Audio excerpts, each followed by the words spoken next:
The Seekonk Speedway podcast series is a production of Seekonk Speedway and Souza Media. For more information on Souza Media, visit kylesouza.com. And for more information on Seekonk Speedway, visit seekonkspeedway.com.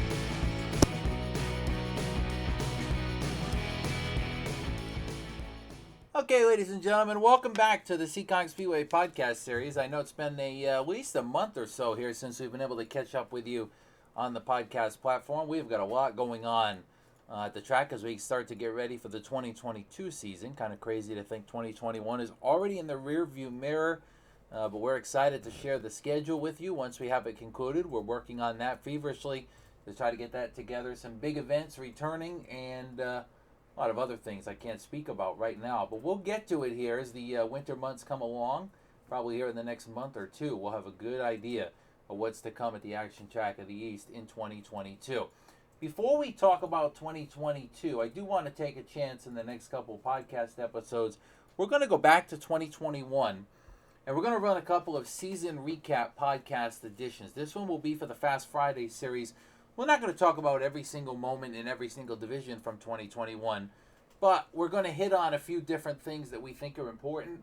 We're going to talk to a couple drivers in each of the Friday and Saturday podcast reviews and just talk about some of the top moments from this year. Overall, great year on Fast Friday. Record attendance in the grandstands again this year. Big thanks to the fans for coming out. Of course, this was post-COVID, the first year of racing post-COVID. Different, but also a good year, and happy to have Fast Friday back with the fans in the grandstands. That was the biggest thing.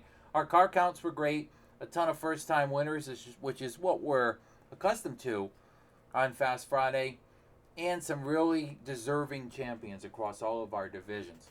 I'm going to start off by recapping the Everett's Auto Parts Sport 4 season. Big thanks to Everett's Auto Parts for jumping on board as the sponsor of this division in 2021.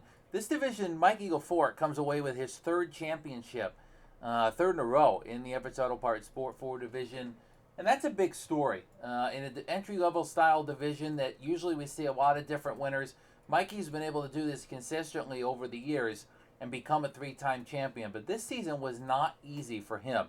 Crystal Murray won 2 out of the first 3 races. And unfortunately for her, she had to give up the points lead late in the season due to her school. And she left on her education, actually went basically across the country from the East Coast to the West Coast to pursue something for her education. Props to her for doing that. But while she did it, she gave up the points lead. I know that was difficult for her to do, but obviously the education is paramount and number one. So Crystal goes off and does it for her education. Lefort takes over the championship lead, and he hangs on to win his 3rd straight title. He won it by 16 points over Dave Simpson Jr. Now, this driver had a very impressive year, picking up his first career win and competing for the championship right down to the wire. Dave Simpson, 16 points back. He finished 2nd. Carlin Levesque was 3rd. Jaden Hamilton, great run this year for him. For Hamilton, coming back, really his first full-time year. I know COVID, he ran some races, but not a full year due to the pandemic. First full-time campaign for Jaden Hamilton, a top 5 finish in points, and a podium finish during the season. So congrats to him. Tim Bolger finished 5th, also picked up 3 consecutive wins during the summer, and had a great year as well to finish in the top 5 in points. So it was Lefort, Dave Simpson Jr., Carlin Levesque, Jaden Hamilton, and Tim Bolger were the top 5 in the point standings. Our season winners in the Sport 4, Crystal Murray picked up 2 victories on the season. Mikey Lefort was in victory lane. Tyler Duhanchik added his name to the list of Seekonk winners with his first career win in the Sport 4s. Bolger, I mentioned, had a couple. Carlin Levesque, 2 wins, including the season finale. Dave Simpson Jr., I mentioned, pick up his first career win during the season. And A.J. Manuel brought the car out of hibernation and picked up multiple wins in a row late in the season. Hadn't run all year, came out, won a couple races in a row to wrap the season in the Sport 4 division. He did not win the final week, but he won the 2 before that, so a great job by him. Great year in the Everett's Auto Parts Sport 4, some great car counts, some great racing, and looking forward to seeing what that division can do in 2022. For now, we're on to the next Fast Friday division we're going to recap, and that is going to be the Helger South Coast Power Equipment Pure Stock division. Now, the Pure Stocks, much like the Sport 4s, one of our entry-level divisions, but this year a big change for them. They switched over to racing tires. courtesy of American Racer. And, man, it seemed very successful to me. The speed difference throughout the field closed up, and that's good because that brought some of the guys that were a little bit off the pace more closely aligned with some of the guys that have been on pace for many, many years. So you had a couple new faces get to the front of the field in this division this year. Multiple first-time winners, which, again, something we're used to on Fast Friday. But in the end, it's a returning champion for the second time in track history. Greg Perry takes down the championship in the Helger South Coast Power Equipment Pure Stock division. He did it with a victory on the season, but really a master of consistency this year for Greg Perry. To be able to go out there and run consistently inside the top 5 and the top 10 and come away with the championship in the Helger's South Coast Power Equipment Pure Stock class. This was a very impressive year for Greg Perry, a very dominant year behind the wheel of the number 0 in the way of consistency. Early in the year, Danny Massa looked like he was going to roll to this championship. He came out on fire, won the first 2 races, but in the Pure Stocks and the Sport 4s on Fast Friday, we have a rule in place where after you win a race, you have to add 25 pounds to the right front. That makes your car heavier. It slows you down. He won 2, so he had to add 50 pounds, and his car was not the same after that. We do that to keep the competition level throughout the field pretty equal. So Massa, he finished 3rd in points. He had a good year, but early it looked like it was going to be his. The other guy that was up there competing with them very early this year was Joey Morissette. He had a great year as well, picking up his first career win. Very consistent behind the wheel of the TTM Motorsports number 77, and Morissette finished 2nd in the championship. So championship-wise, Greg Perry, Joey Morissette, and Danny Massa were the top 3. Timmy Ouellette finished 4th, a former graduate of the Seekonk Youth Racing Association division, 4th in points, and Mike Hendricks finished 5th in points to wrap this division this year. Top moments from the year: Morissette's first career win, Ethan Souza's first career win. I'll get to that in a second. And the other big moment, we're going to speak to this driver here in a couple moments.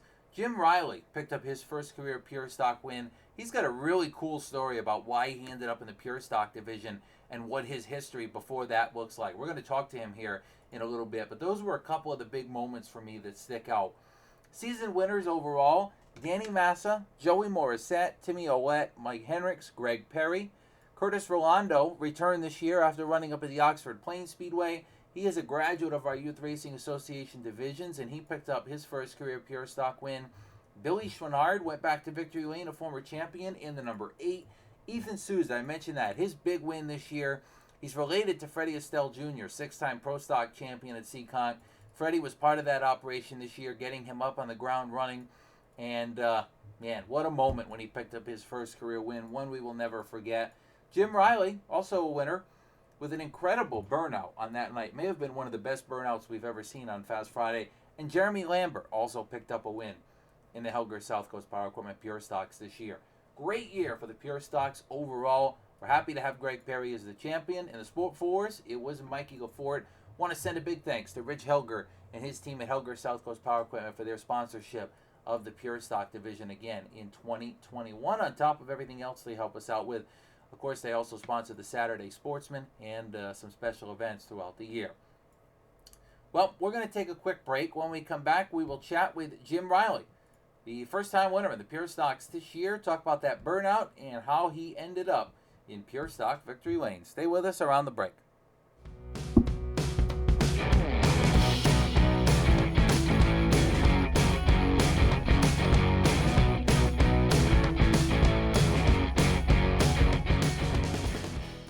All right, welcome back from the break. Here as we welcome in our first guest of this week's edition of the Race Day Rewind, the final Race Day Rewind of the season here at Seekonk Speedway. 2021 into the record books, and this driver picked up his first career win a couple of weeks ago. We mentioned, of course, the last couple of segments here that we were recapping 2 weeks of racing. Jim Riley picked up his first career win on September 17th in the Helger's South Coast Power Equipment Pure Stocks. And Jim, talk to me about where you got started in racing, because you kind of came onto the scene here in the last couple years, maybe surprised some people, but how the heck did you get started and get into this division? Yeah, I just came out of nowhere here. So I'm 42 years old, and I'd never been to a track before 2019. So in 2019, I ended up watching a couple races, and by the end of that year, I had an enduro car going, and that was that. No going back from there. It's too much fun. Wow. So you started in the enduros, you jumped into the pure stocks, and obviously, I mean, let's face it. I think you probably would say the same thing. You struggled when you first got into it. So what was that like, adapting from the enduro style to trying to not run into people instead of run into them? No, we still run into each other, but no, I'd only done a couple true. enduro races, so it wasn't really anything to adapt to. It's just a lot of new stuff. The whole first year, it was definitely a learning experience. It was, not just on the track, but also, in the garage. I had to learn a lot of new stuff, learn about the cars, learn how they work. So, results-wise, maybe it looked like a struggle, but, every week I was moving in the right direction and, moving forward. Well, so you moved into this year, and maybe the addition of a racing tire helped, but you really picked up speed this year compared to last year, and obviously now you're at the point where you got your first career win. So what's the feeling like? I mean, the emotion of that night was probably really cool. The burnout was really phenomenal. I would probably say it's the best burnout I've seen at Seekonk in my time at the track. But for you, how emotional was that night to finally be able to seal that and get to victory lane? Oh, it was awesome. I'll tell you, it's a lot of work to get the car up there. That was, pretty much 2 years of nonstop effort, just, plugging away at it, every week, just, trying to set little goals for myself and, get better and better. And, I really got the car going good, maybe, middle of the season. And I just needed, some things to fall my way, get a little luck, and finally got up there. So that was great. So, who helps you get to this point? Because this is not easy at all to be at this point. So who's behind this effort to help you get out there and get to victory lane? I got to thank Scott. So he's been helping me out, helping me understand how the cars work, answering a ton of questions. So when I put the car together 2 years ago, I had no idea what I was doing. I just threw it together in 2 months, showed up at the track, and kind of went from there. And then, over the last winter, I had, more time to kind of go through stuff and redo stuff that I had done wrong the first time. And, I kind of was hitting him up on a nonstop basis with, stupid questions and, just trying to figure out how things work and, how to best do things. I thank my wife, Monica, for putting up with this. I got to thank Scott for, all the help and, helping me understand how these cars work and get the thing going. I want to thank Lambert Brothers Racing. I want to thank Lucky 13 Racing. Thanks, Mikey. And then all the guys I pit with every week, Sam and his crew, Caleb and his crew, Sam's mom for the sticker. I got to thank Ed for the paint job, and I got to thank the other Ed for helping me get the car back together and going after I crashed week 1.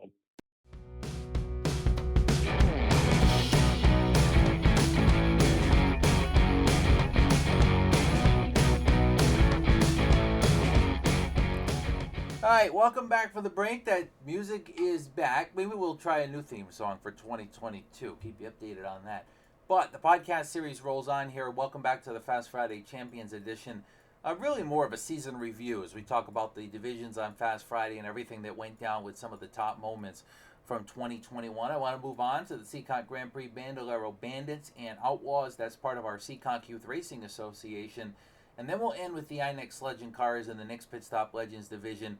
Great racing there this year as well. These 3 divisions in this segment are the INEX divisions. Now, INEX is a national series, if you want to say. It's not a point series for us across the country, but it is for our drivers. They can compete for national championships, state championships, Northeast championships, Southeast, different types of championships with INEX.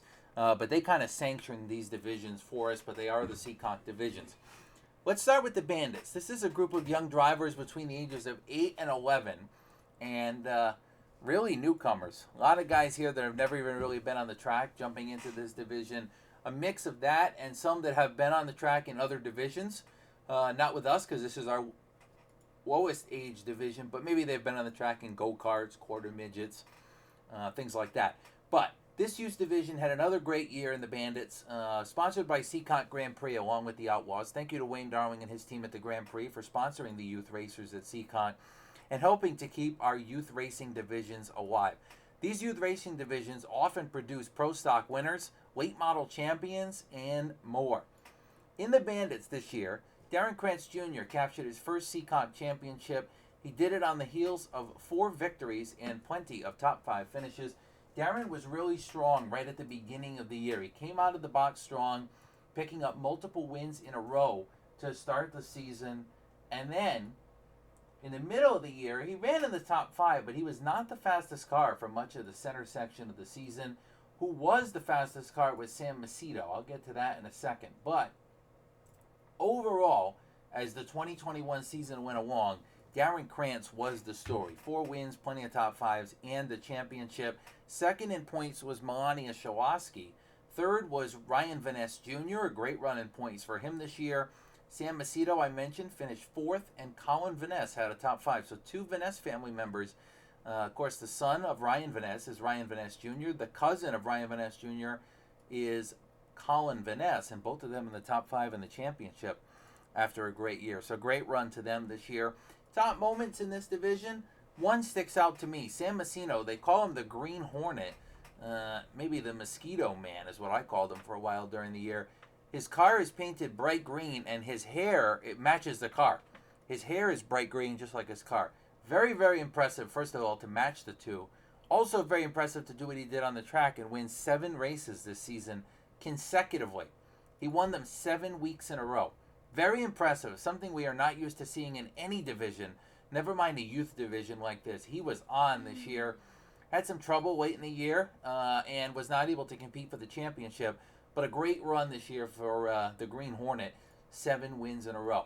So Krantz picked up the title, great year for him. He picked up multiple wins, Macedo's 7. Melania Shawoski went to victory lane for the first time in her Seekonk career this year, and Ryan Vaness Jr.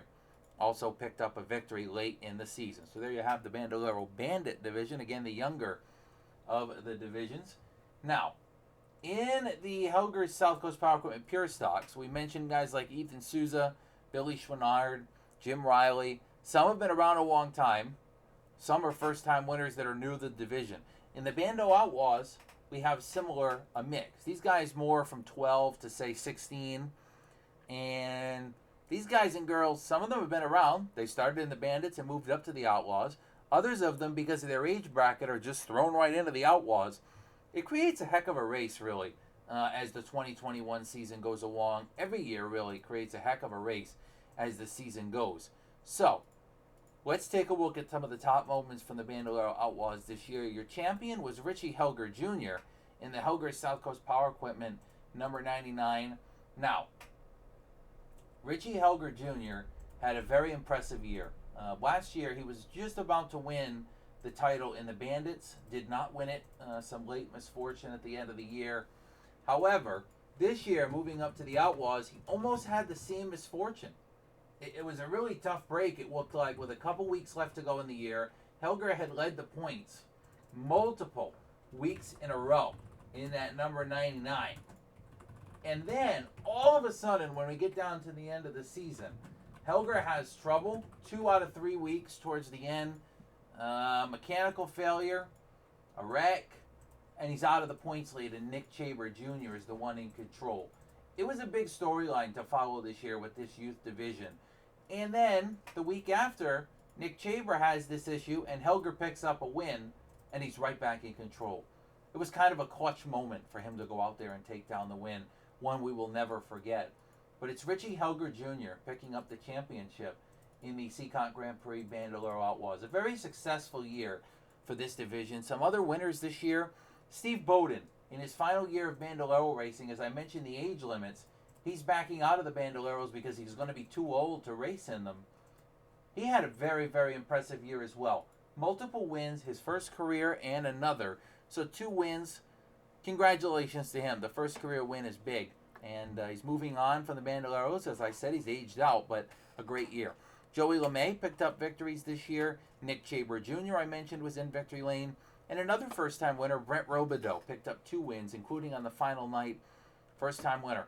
Very special to see. And Brent Robideau, the son of former Sport Truck regular and Pure Stock champion John Robideau. I think John won a championship, if not a bunch of races. But Brent had a great year picking up wins in the Outlaws as well. Very impressive to watch. So, Richie Helger, the champion of the Outlaws. The Bandoleros will be back in 2022, and they put on one heck of a show. Final division from Fast Friday to review is the Nick's Pit Stop Legend Cars. Now, I mentioned this is an INEX sanctioned division, and these Legend Cars run all across the country. It's not something that just we have at Seekonk. Just like the Bandoleros, they run from basically Maine all the way to California, Florida, Tennessee, Texas, everywhere. And some of the drivers in the Legend Cars do travel a little bit, but very impressive year for Luke LeBrun in the Nick's Pit Stop Legend Cars, and there is no other way to say it. Impressive is probably an understatement for what he was able to do this year.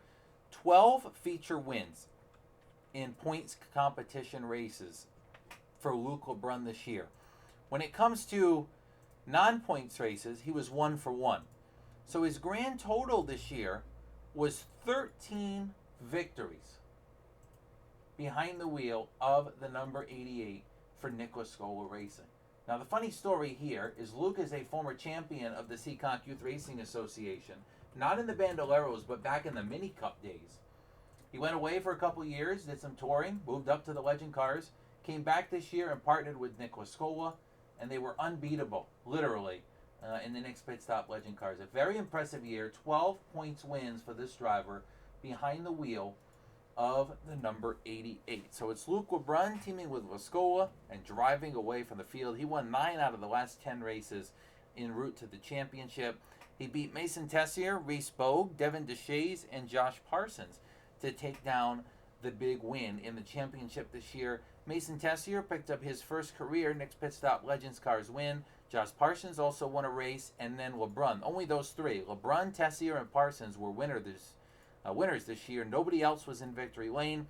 Top 5 on the points. Great run for Reese Bogue, moving up from the Bandoleros and finishing 3rd in points this year with a bunch of podium finishes. Great job by him. And Devin DeShays as well, moving up from the Bandolero division here in the last couple of years after being a champion in the Bandoleros. And Devin DeShays becomes a top 5 points contender at the end of the year in the Nick's Pit Stop Legends. Again, very impressive by Luke LeBrun to see what he did this year to win all those races.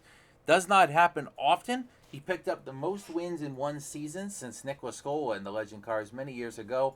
And that mark is inside the top 5 in the most wins in one season in track history. Not only in the Legend Cars, but in any Seekonk division. And that belongs to Luke LeBrun. So a very impressive season for him. And with that, let's get another guest in around the break. One more guest here before we wrap the Fast Friday season review. Before we do that, once the guest is complete, that's going to be the end of the show here for the Fast Friday season review. So we thank you for listening to the Fast Friday season review podcast. Congratulations to our champions, Mikey LaForte in the Everest Auto Parts Sport 4, Greg Perry in the Helger South Coast Power Equipment Pure Stocks, Luke LeBrun in the Nick's Pit Stop Legend Cars, Richie Helger Jr. in the Seekonk Grand Prix Bandolero Outlaws, and Darren Krantz Jr. in the Seekonk Grand Prix Bandolero Bandits. New for 2021, the Banquet will move away from the Venus de Milo. We've had a great experience at the Venus over the years. We'll be moving to the Whites of Westport, Massachusetts for our banquets. The Fast Friday and NASCAR Saturday divisions will have 2 different banquets this year, not on the same night. The Fast Friday banquet is scheduled for January 29th of 2022.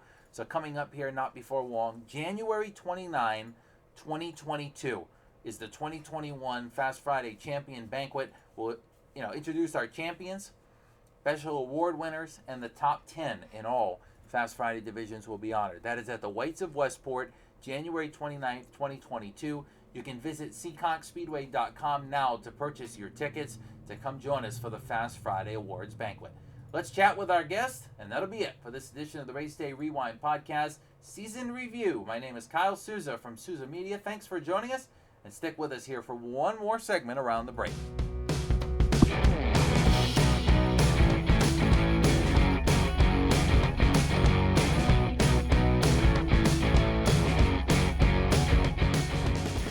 All right, welcome back from the break. Our final guest as part of the Fast Friday season review here. We spoke with Jim Riley just a little bit ago after his first Pure Stock win came this season. We're going to chat with the champion from Fast Friday. He's the only one of 5 champions that we're speaking with here on this edition of the podcast, and that is Luke LeBrun. A dominant season for him in the Nick's Pit Stop Legend Cars. We spoke about all the stats here in the last segment, but Luke's also a champion of our Seekonk Youth Racing Association division from many years ago. So, Luke, what do you remember about that? I was looking at some photos from 5, 6, 7 years ago. We both looked pretty young back then, but what do you remember here kind of growing up at the track, and how cool is it to come back here and have this come back full circle? Yeah, it was some great memories. We started off in the Sierra 600s, and honestly, I wasn't the best, but over the years, I kept going up. After 2 years of the Sierra 600, I moved up to the Sierra 750s, and that's when it all started going good. So those were really fun days, and it all led up to this, so can't really complain. Yeah, so you ran with us back then, won a championship, won a bunch of races, and then you went touring for a while. You kind of jumped into the legend cars, had pretty much immediate success here touring the country, and obviously you've had big success here in the last couple of years in the legend car. What has it been like to go to all these different tracks? And I mean, basically, I'm pretty well on Race Monitor 4 or 5 times a day on the weekend. You're fast right out of the gate when you guys go to all these tracks. So how are you guys able to do that and be that successful? Yeah, well, over time, just touring all the different tracks really, in my opinion, builds a really solid driver. So I would tour all over all these different tracks, and it would really teach me like all these different you got to drive them all totally different. So after driving all these tracks, it really builds a great solid driver to be able to pull up to a track that you don't really know and adapt really quickly. So over the years, I started to move away and try some other stuff, and that's when we really started hitting success. And we started winning a lot of races. After last year is really when we started winning a lot of races. We toured all over the place, did that whole NELCAR tour. We won the championship with that, and it was really just, it was awesome touring all different tracks. Yeah, so you go to all these different tracks last year and have a ton of success, and then you come back this year, and it's pretty cool. You partner with Nick Wascola, and looking at some stats here, I mentioned in the last segment, you're in the top 3 or 4 now. I think it's the top 3 on the most wins in one season in any Seekonk division. Nick's got you beat in the legend cars from one of the years where he won a bunch of races, but you partner with Nick Wascola Racing this year, and you guys came out swinging right away. All these wins, you basically only lost, I think, 2 races, including that non-point show you were able to win, which was a big win on the Wednesday. What has it been like partnering with him, and why all of a sudden the two of you partnered together, and I think everything just kind of worked together for you to excel this much? Yeah, Nick's a really great guy. Pleasure working with him. We were able to really put our heads down this year, and we knew what we wanted to succeed in, and that's kind of what we did. Nick's a really great guy, so huge thanks to him. Week after week, he was always putting 100% in, so that's really what built us to win all those races. So huge thanks to him. It was really a pleasure working with them. Can't really complain with that. Yeah, no, I don't think you can complain much about the season you had here in 2021. Really great. Who else is behind this effort, though? I know Mike and Beth Sullivan at B&M Maintenance really kind of giving you this opportunity to come out here and be successful at this level. So I know you probably want to chat about them, and anybody else, your dad. This is really a team effort. I know Nick kind of helping you out here to get everything together and get you to the track and be successful, but there's a lot of others involved here that were able to help you do this. Yeah, first of all, I'd really like to thank my dad. He's really been hard on me the last couple of years of racing. He's really built me into the driver I am, so huge thanks to him. Really, without him, this wouldn't be possible. Huge thanks to Mike and Beth Sullivan. They called me over the off-season and was wondering if I wanted to race a legend car for them full-time at Seekonk, and I was like, absolutely. So huge thanks to them from B&M Maintenance. It was such a pleasure working with them. Great people. Really hoping to work with them going on in the future. They're really awesome people. Huge thanks to Finish Grade Excavation, Hedge Excavation for all the support this year. It was just really awesome. Even Nick always put his head down, so that was awesome. Yeah, great team effort here. And one last question for you. This Legend Cars division was tough this year. I mean, you've got some guys out there that also have moved up from the Youth Racing Association. But what was it like to kind of race with this group? You raced with a lot of different divisions across the country so far in the last couple of years here. I know all in Legend Cars, but what about this group at Seekonk kind of challenged you to be as well as you did? Yeah, I mean, Seekonk always puts on a great show. The youth guys, they're always doing good. They really stepped up. There's a lot of young kids who hopped out of bandos and really got in the legend cars and were fast right out of the gate. I was really surprised, and it was really awesome. There's always good, clean racing, so it was a pleasure racing there. And A lot of fun. Luke's one of those Youth Racing Association guys that's jumped up here and become the Legend Cars champion in 2021. Adds his name to the list as a two-time track champion here in the 2021 season. First time in the Legend Cars. Luke, thanks for the time. Appreciate it. And we'll see you next year. Never know what you'll be behind the wheel of at Seekonk at some point in your future. Never know. Thank you. All right. Awesome talking to you. That's been Luke LeBrun. We will be back here in the next edition of the Saturday podcast. Thanks for joining us in the Fast Friday review, and we'll catch you soon.